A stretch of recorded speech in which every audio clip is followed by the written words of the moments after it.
What are the biggest things on the minds of industry key players? HEDNA is delighted to welcome Greg Duff, counsel and legal advisor to many hospitality industry associations and groups, as he discusses the things that keep our industry leaders up at night.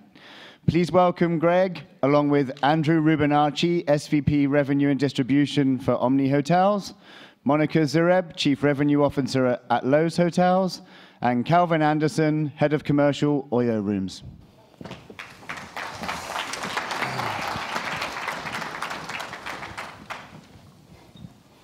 Well, good morning, or almost afternoon.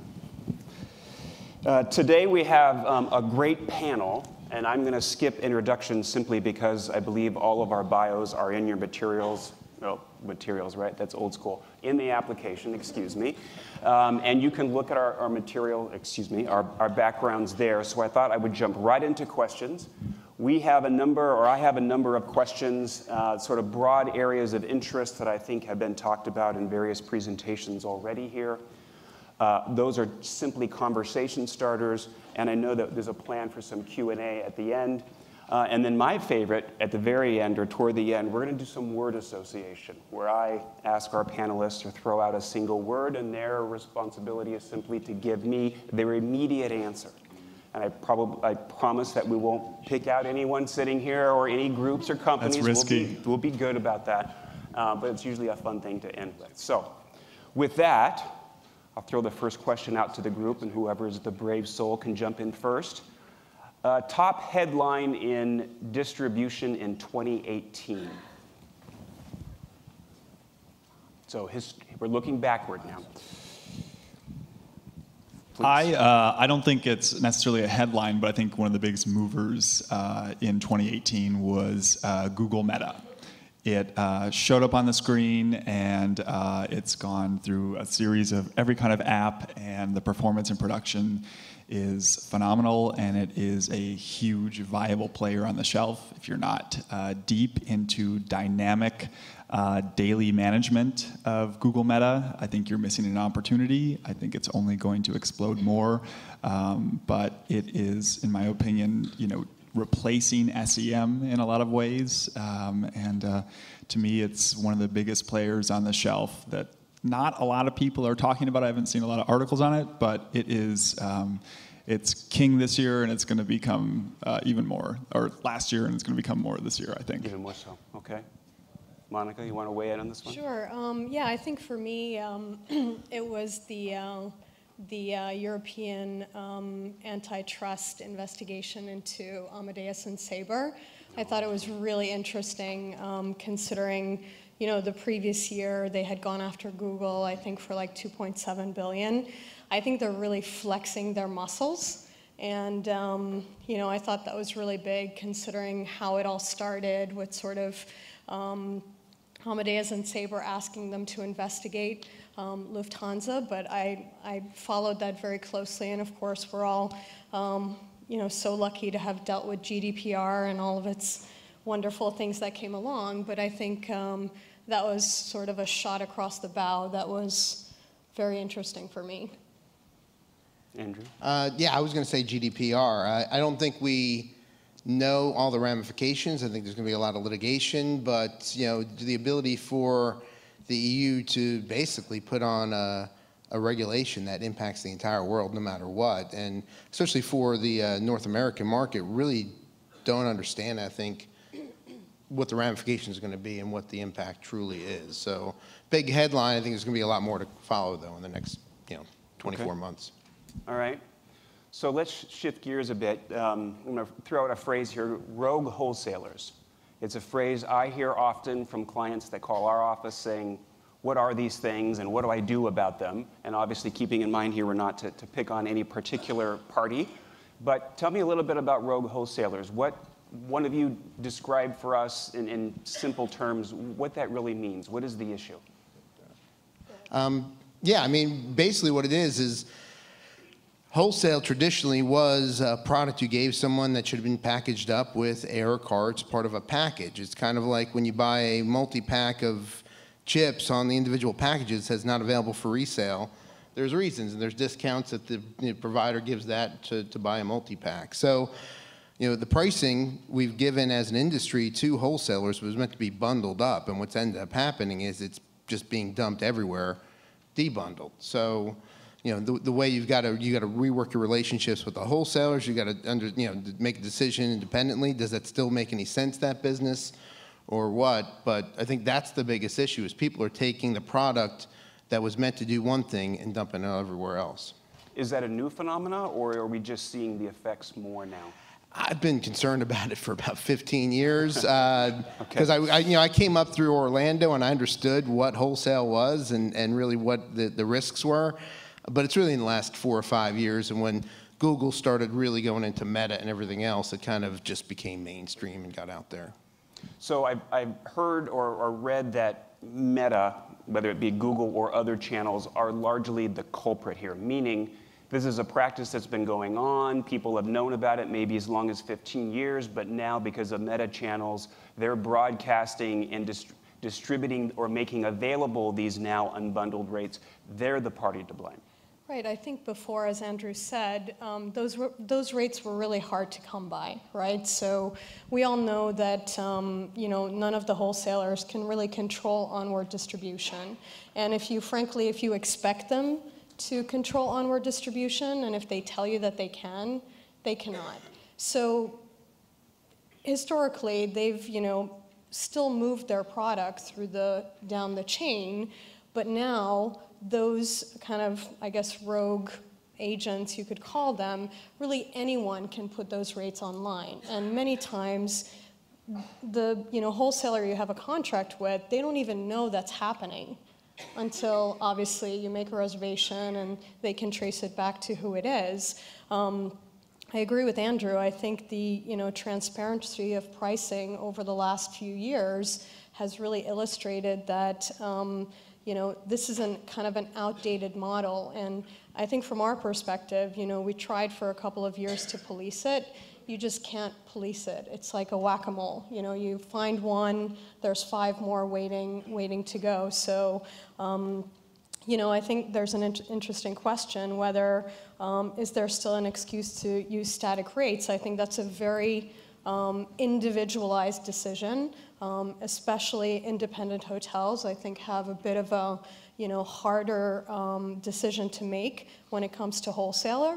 But I think you can look at how you can replace the business, because I can tell you if you go to dynamic rates, you will see a really strong decline.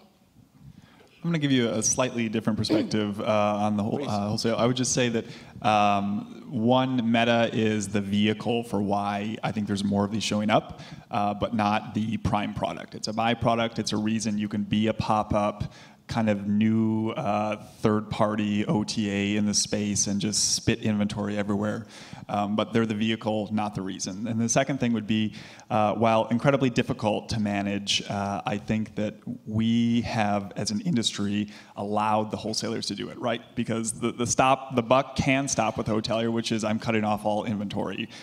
You definitely can't call a major wholesaler and say, I got this rate code through this company, and they may not know it. And unfortunately, to find it out, you may have to back it up through the rate code to find out where it originated. But I think there's probably a viable model that needs to return to the old model, which was a strict B2B world where things truly are packaged and bundled, and it's up to the industry to enforce that. The problem is that most of us really want the business, and so we keep compromising to let it through. So I think the model can exist. It's become really slippery right now, and it's because we've let it, and it's not an easy daily switch, but we kind of want our cake and we want to eat it too. And so we got to be willing to cut it off and say that is not an incremental buyer. We don't like where these are coming from, and we're going to cut off your inventory. It's especially easier for the big brands to manage it, very difficult for smaller brands or independents. Well, I just want to challenge that, because I think what we as an industry on the hotel side, suppliers that don't really understand is how it works on the back end. And typically those rates are, if you pick a hotel, there's 150 feeds coming in for a hotel on a Meta or even on True Wholesale where travel agents are looking at it. All these different feeds coming in. So if you were to shut off one, you're still on the shelf. And you will still be on the shelf maybe just not at that rate any longer. So I think you've got to take a look and really understand how it flows back and forth. And you can be aggressive. I guess it depends really what you want to do with your distribution. If you do not want control, maybe you are an independent and don't feel that you can control it and it's just best to outsource it, then fantastic. Go ahead and outsource it and don't worry about parity and everything else. You know, if you let this go crazy, though, you're going to be impacted on Booking.com and Expedia. You'll have no direct website, and that's to the extreme. So you really got to understand, what are you trying to do with distribution? So you're right. You could make a decision, I don't want to deal with it, I'm just going to keep doing it, and if you're in a resort, maybe that's what you want to do. But you know, I know some brands have been successful in shutting off a major player or two, and you're still on all the shelves. You just get the pricing right. Well, Yeah, I think that's a valid point. So to follow up on this question, which was actually one of my questions as well, is there a role for static rates any longer? Given the risk that we've just described, is there a real role to be played by the use of a static rate?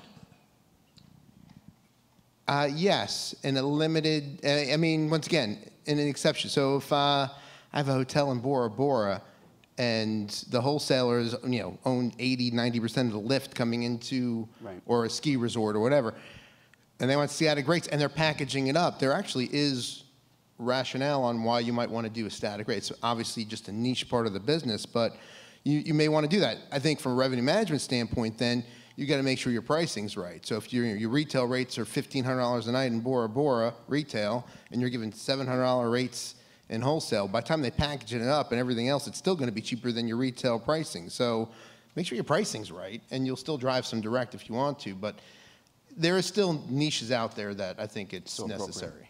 I think just to add one thing about static pricing, one of the things that we found when we had static pricing a few years ago is that if you have dynamic bar pricing and you have static wholesale pricing, you really need to look at where the production falls, right?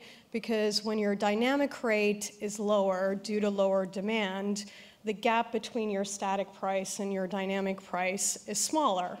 And you likely will not get a lot of production during that time because everyone else has lower rates too. But then if your dynamic rate goes up because of demand, you'll probably find that your static wholesale rates produce the most during that time, which is exactly what you don't want, right? So that's one of the pitfalls.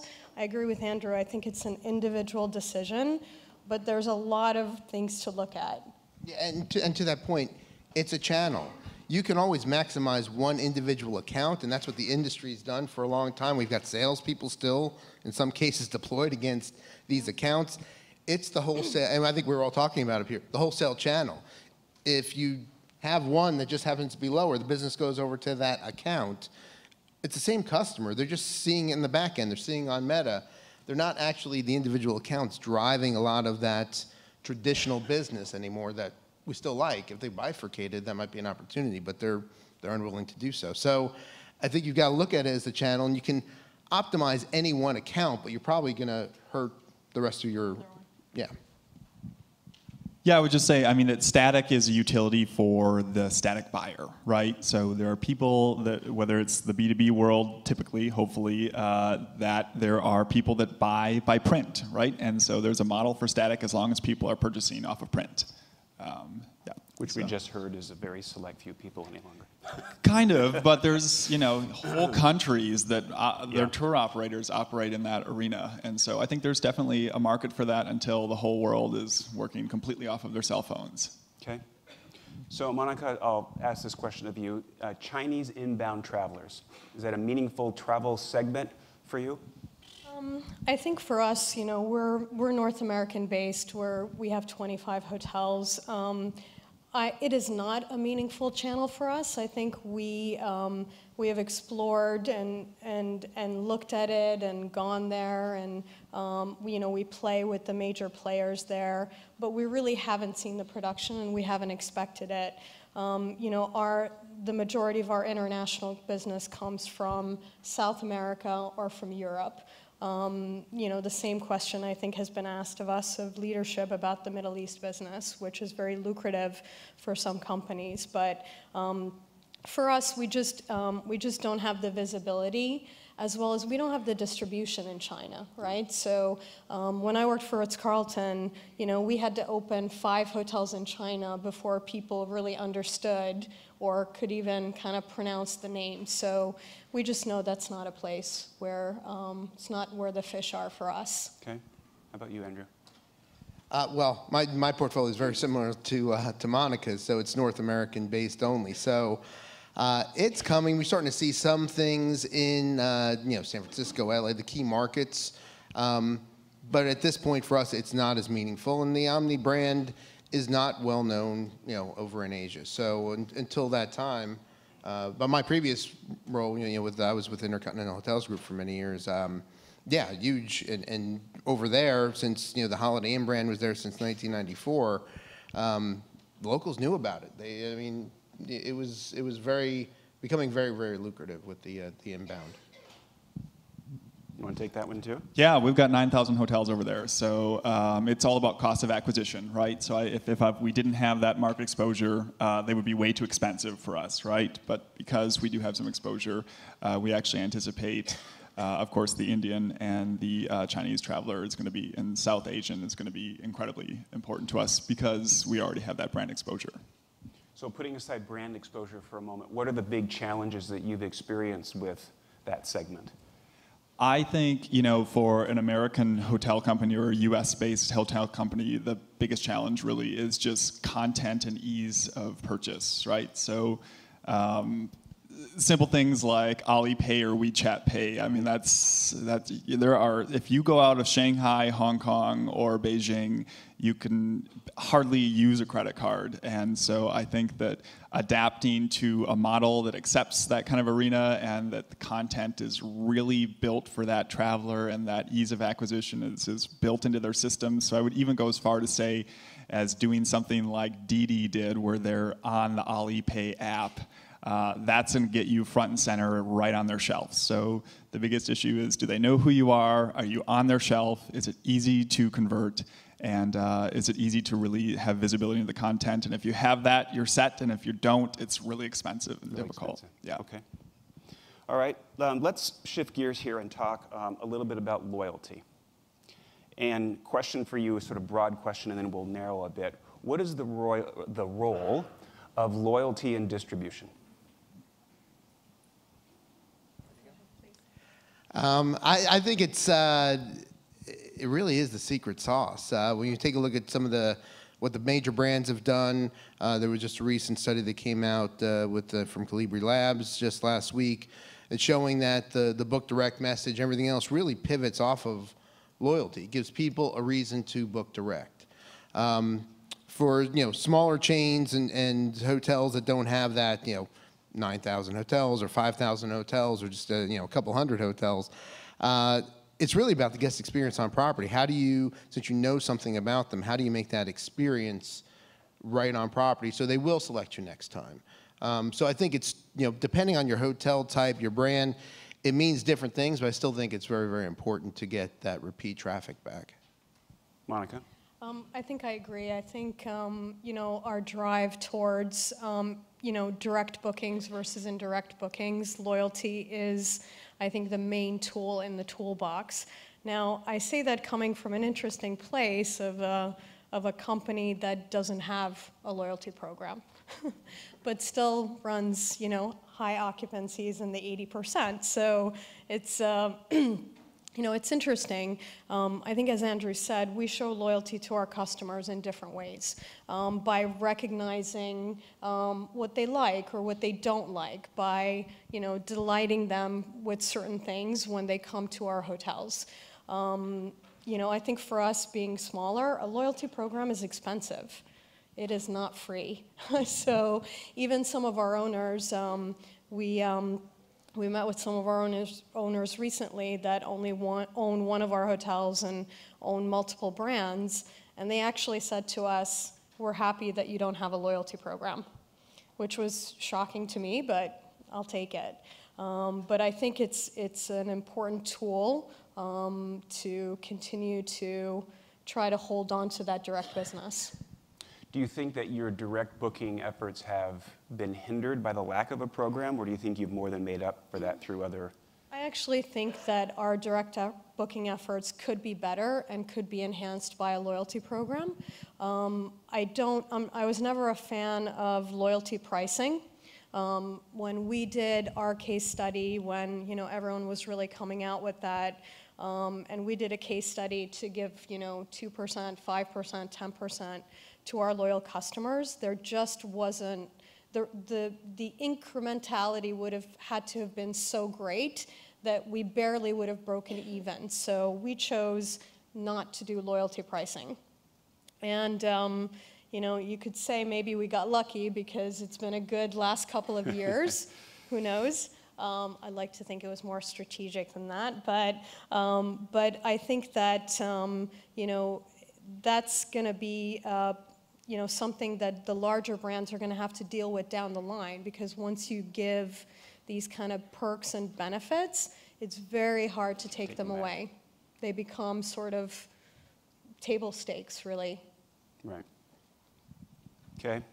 Calvin? I think that loyalty, as we traditionally have known it, was heavily, 50% of the value of loyalty was access to a qualified consumer, right? Someone who will or is likely to purchase my product. And modern media and digital technology has almost washed that off the shelf. So what we're left with is a loyalty program that either has to deliver true brand, which there's not a lot of in the world, right? I mean, you've heard maybe people explain a brand means if Nike made a hotel, you know in your head what that would probably look like, versus many other things. Bunch of sweaty people running around. The uniforms would be good. So not that.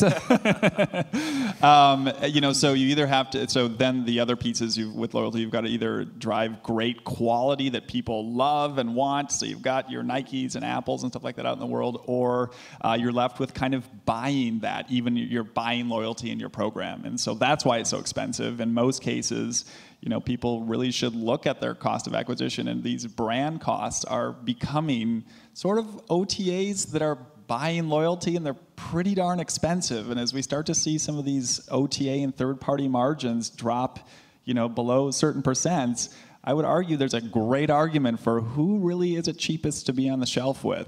And so I think that loyalty has to be completely redefined, because it no longer brings the ability to access a qualified consumer, because I can be nobody and I can jump on the meta channels and Facebook and target exactly who I want for likely a cheaper cost. So unless you're really driving value, I think it's a great argument that traditional loyalty is, a arrivederci. So a question for the group here, is loyalty and third-party distribution mutually exclusive? Should they never touch? And I know your background with your former company, you were sort of groundbreaking, so this question ultimately will get to you. But just wait here. Yeah. What do you think? I think it depends on what you're trying to do. The major brands were basically leveraging loyalty to get consumers to book direct and shift those costs of acquisition downward. So, the reports that came out, it's worked for the major brands. I think if you're a smaller brand or independent hotel, you might not want to do that. I agree. You might not want to have loyalty pricing. You've got to do a different thing with it. And can you leverage then the OTAs as an extension, because you don't have the scale, and the cost of the OTA, especially if it starts to come down, would be cheaper than you could possibly do it on your own. So then I think you got to take a look at that. But the major brands still have the ability to do it on a more cost-effective basis. I think I think you have to look at it from the customer side, right? So if you could get the same benefits for your loyalty program by booking through Expedia, and Expedia for you is kind of like the way I use Amazon, right, which is pretty much for everything. So I think that brands have to give consumers a good reason to book direct. And so they cannot offer the same benefits of the loyalty program if you're booking through Expedia. Same with actually, I think, group commissions, which may not be that concerning for this group. But what incentive does a customer have to book direct with a hotel than to book with a third-party meeting planner who's going to do everything for them, and it costs them nothing.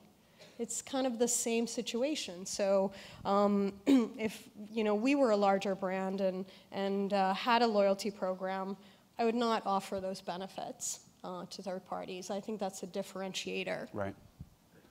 Okay, Calvin, you've heard the opposing viewpoint here. All right, kids.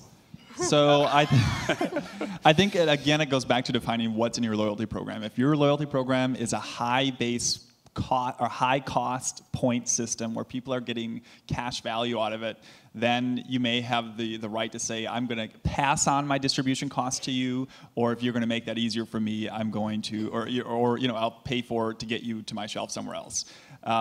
But when it comes to the customer's perspective of their actual experience, what is it, the lean-in search of website browsing, the way we buy is going to go away traditionally, right? So it's, as a consumer, I don't give two shits where I buy from. I expect to show up and be treated like a better customer. I don't want to hear that the front desk agent can see what kind of commission. That's the hotel's revenue management decision. I am a guest. They didn't say I was buying a crummier product, and I think brands that give a lesser experience in the future are going to pay for that in returning guests, which is to say that if you treat people significantly different in product and experience, you're going to deride your whole brand ultimately. If you're giving a monetizable value back, then I think that's a fair argument. But again, that's kind of, I would say that's the world where the landscape we're looking at today. But tomorrow, I'm not even going to know who or how I booked, and I don't really care. What was it? Was it Room Key, the thing that all the brands did? Wasn't that hilarious? They made a massive website and forgot to give the consumer a value proposition. It's absolutely hilarious. I mean, and that was a big mistake. I wish they would have called me before. I was in junior high then, but my God, like, why would anybody do this? So I think we can't make that mistake again, which is to forget to give the consumer a value prop. So product is going to have to stay the same. Consumer is not going to care, and if you start giving people different experiences, I think there's massive risk.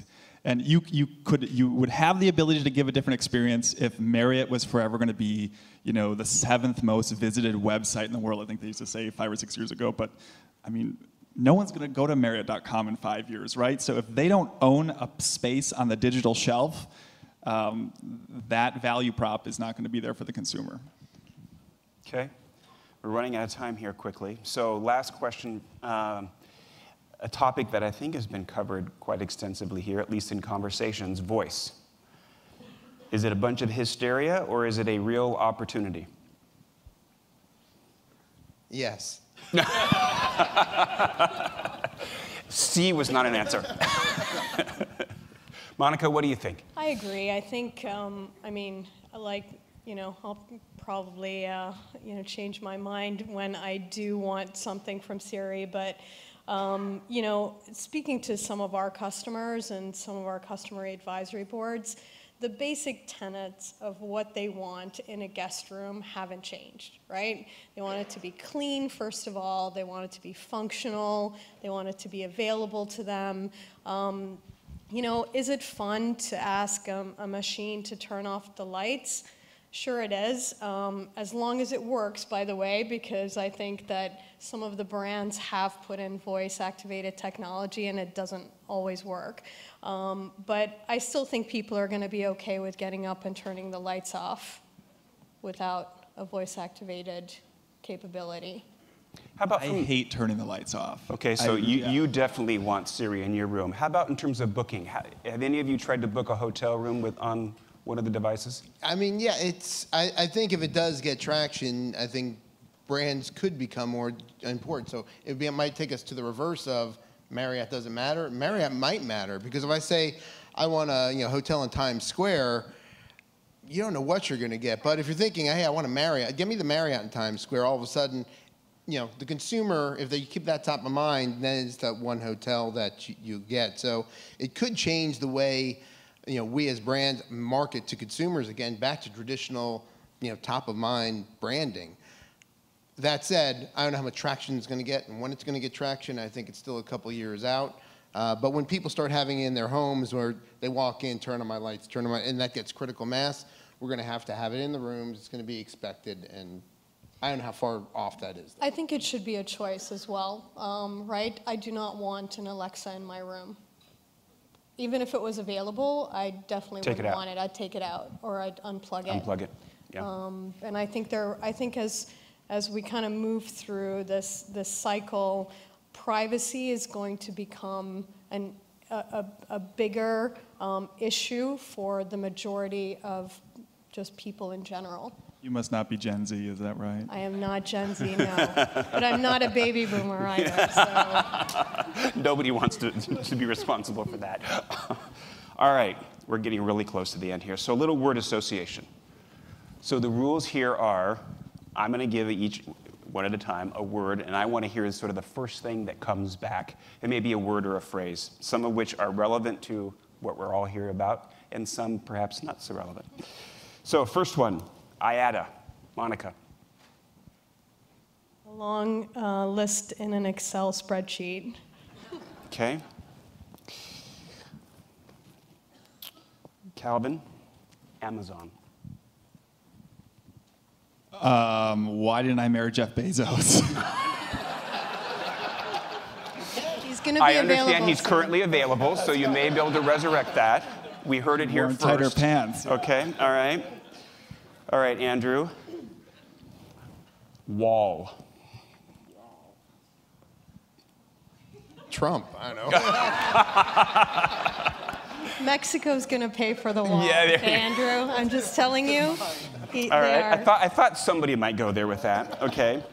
Monica, Brexit. The value of my house in London going down by 20%. Oh, interesting response. Okay. Unfortunately. All right. Calvin, influencer. Gen Z. Okay. All right. Andrew, organic search. Soon to be dead. Okay, for all of you consultants working in organic search, you just heard it here. Fun, right? Okay. Monica, Fortnite. A total waste of time. Okay, last question for you all, and then we're going to turn and look at a few questions here. So at the beginning, I asked each of you to share with the group your top headline for 2018. Now we're going to turn and look the other direction. We're going to look forward. What do you anticipate the top headline or the key headline for 2019 to be? Who wants to go first?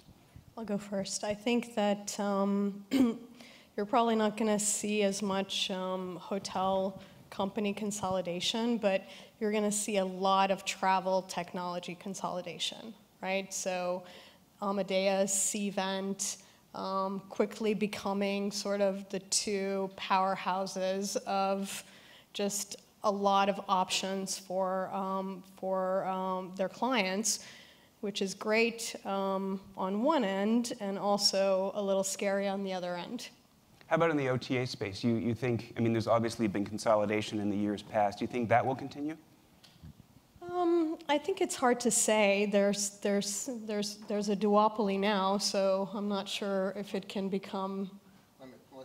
Unless Amazon or Google really enters, but if that's what you mean, Greg, I don't know. Potentially, yeah. You hear rumors. I'm from Seattle, so you always hear rumors in Seattle about who's Amazon going to acquire to get into the travel space, and people suggest, well, Expedia is just down the street. But that also, I think, is a possible opportunity where a company that may not be as into travel today as they might want to be, that's a quick means to get there. Yeah, although they tried already, but it's very possible. Okay, Andrew, top headline 2019. I don't know if it's a headline. I think a lot of the companies within this room, within the hotel space, will organize differently. There's still too many silos. We're talking about data, but there really needs to be true commercial functions where wholesale is looked at part of distribution, and you've got all these things on digital and revenue management. Everything needs to be much more joined up. And even going back to the wholesale conversation, part of the reasons why we as an industry have been so slow to make changes is because those silos and those things we have in not only the hotels but the corporate office, I think those walls will be broken down much more rapidly. You started to see some stuff last year. I think this year is where there'll be a lot of change within organizations. Okay. Calvin? I think it's all about the digital shelf, and the digital shelf as it looks coming out of any kind of downturn. So I think whether it's exactly this year or the next, I think that there is going to be a downturn, and that is going to shift and shake the way people sell their product and the way people buy it. So I think clearly OTA, or I call them legacy OTAs, or third party, I feel like is a broader term for them. And I think third parties are definitely, we're going to see new entries in, and it's going to be disruption based as well. I mean, there'll be some capital pushing acquisition, and there'll be a big piece, which is that someone's going to figure out a new way to buy, and in comes a new, and out will go some of the old. And I think we'll see a different set of kings come out of any kind of downturn. So you actually think the recession might be a driver for some of that shakeup? Absolutely, yeah. Okay, interesting. Okay, so let's take a few questions here before they throw us off stage here. A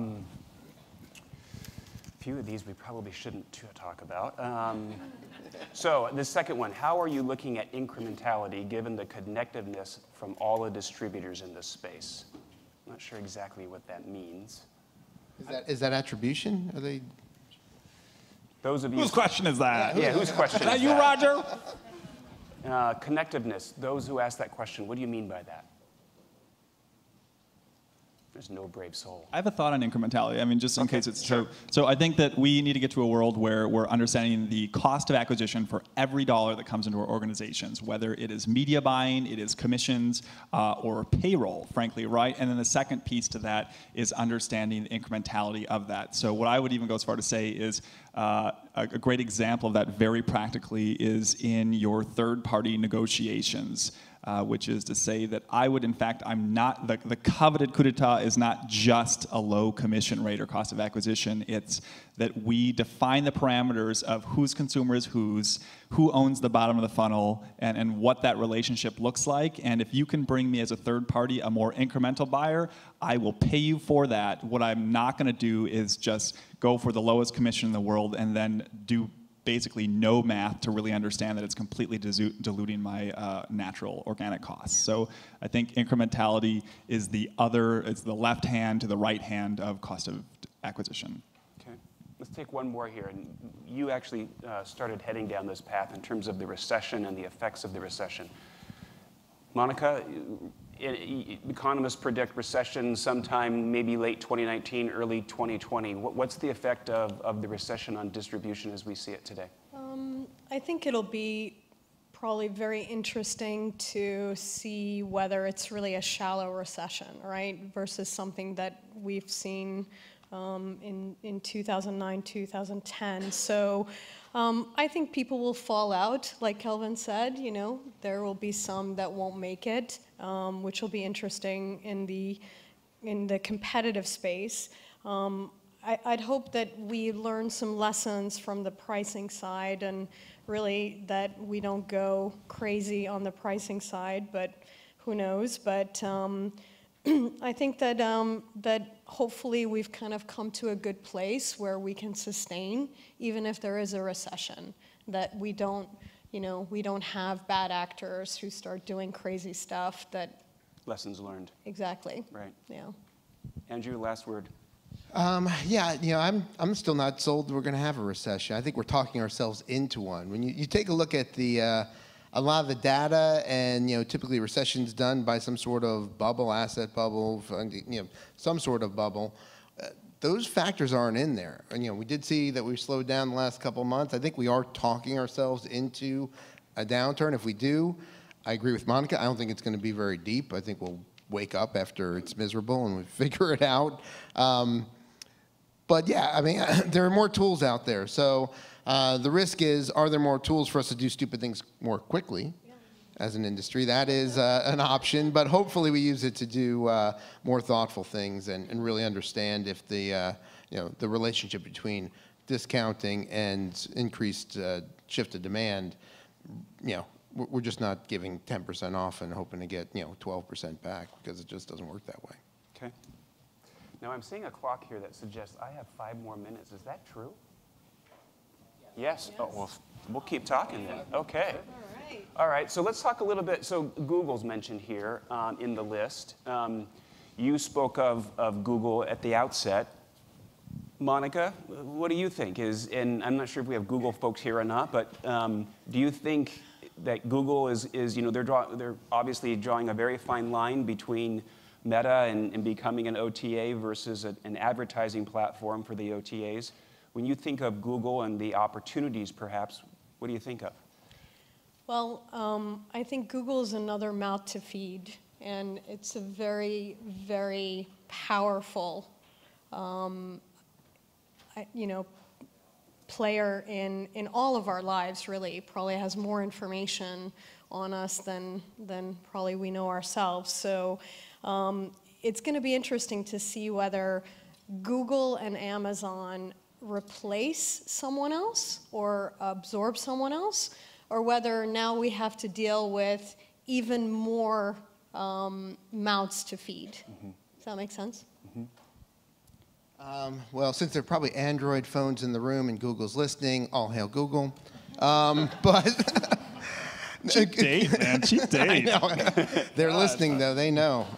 Anyway, Google, I think, is both an opportunity and a risk. I think they can fundamentally change the entire landscape at will. We've seen what they do with Meta and other things, and when they change their algorithms. If they went straight into being an OTA and full booking, they could pretty much destroy most of Booking.com and Expedia's business tomorrow. I don't think they would, but they have that type of power. They are the internet. And until a new medium comes along, where maybe it's chips in your head or something, they will be a dominant force, and we're going to have to deal with them and work with them, and there's no getting around it. So it could be another mouth to feed, but I don't think there's any other way around it. So we're just going to have to deal with it and work with it and get as much value out of it and incrementality out of it and reduce the cost of sales as much as we can. So another question here, Calvin. What technology or innovation are you excited about that may not be fully implemented or adopted in our industry, but you sort of see coming down the road? I love data visualization. It's a super practical answer, and not this world. So what does that mean for the lawyer in the room? Yeah, it means nothing for you. I'm sorry. No work there for us. Yeah, exactly. But what does it mean? I mean, it means that you. I always say that we, historically we've always had big data, and in order to digest big data, we've rolled it up into reporting, which is an average of behaviors, but that's not where money is made or where revenue is optimized. And so with big data, we finally have the ability to put reins around micro data, which is where optimization happens. So to take that just one step further, it's the ability, they say a picture is worth 1,000 words, and I would say a video is worth 1,000 pictures, and 3D is worth who knows, right? But so I think that we're going to have the ability to be much more strategic with our strategies, and there's a whole new commercial landscape to actually see, which a lot of people don't even understand how their business works. I can just tell you, I could go through 100 examples, and thank God we have a ton of time, so I'm here. Right, that's right. Land that plane, Calvin.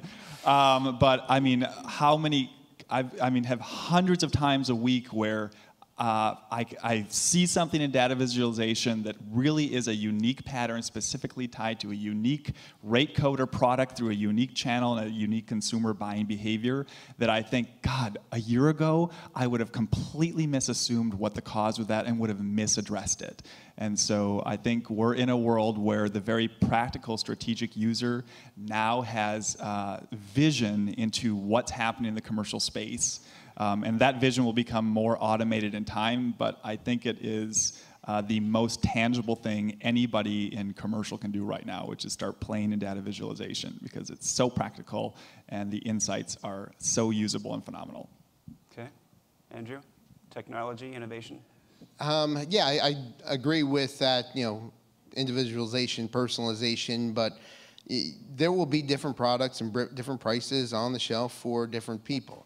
The price for an individual part of a product is not going to be different by person. I don't think anyone could get around that. People will try, but there'll be a whole bunch of lawsuits if you do that. But look, if I know so much about you 3 or 4 years from now, where I know you travel 8 times a year. You always go to a city center. You always like a king-size bed. And you get breakfast. That's great. I can serve that up to you. But I might also know that every spring break you go with your family to a beach. You always like to go to the beach. You get a family suite. You get dinners. You get wave runners. You go golfing. You get spa. I always know you talk about it over Christmas. You book the first week in January. I might want to show you just the family suite then. Your mistress stays in the room next door. You can do that. Well, if you know that, then you just have a separate targeting for that. But to know all those things and then serve up the thing at the right time with with their highest conversion. So maybe because they're flying out 8 p.m. on their last day, you offer them a late checkout, and that converts highest upon check-in. By understanding all that and offering up the right things, and that's where it's got to be omni-channel. Some of it you'll have to do through digital means, mobile means, person-to-person, front desk, or there's a whole bunch of things through revenue management, marketing that has to happen in order to make that a really pleasurable experience to the guests. You'll extract more value out of them, and they'll be happy because that's the stuff they really wanted. We're not there yet, but just think about all the things you need to do over the next 3 or 4 years to get there. Okay, Monica. Last opportunity. No, I agree. I think the the personalization piece and really delivering what people are looking for, depending on their particular stay. Right, as Andrew said, it could be a same person, very different requirements. You give a person a suite upgrade, staying one night on a business trip is really kind of irrelevant. But I think that there's a lot of ground to be made there, and it's also a little scary, but we're going there full board, so there it is. Okay. Well, join me, everyone, in thanking our panelists, if you would.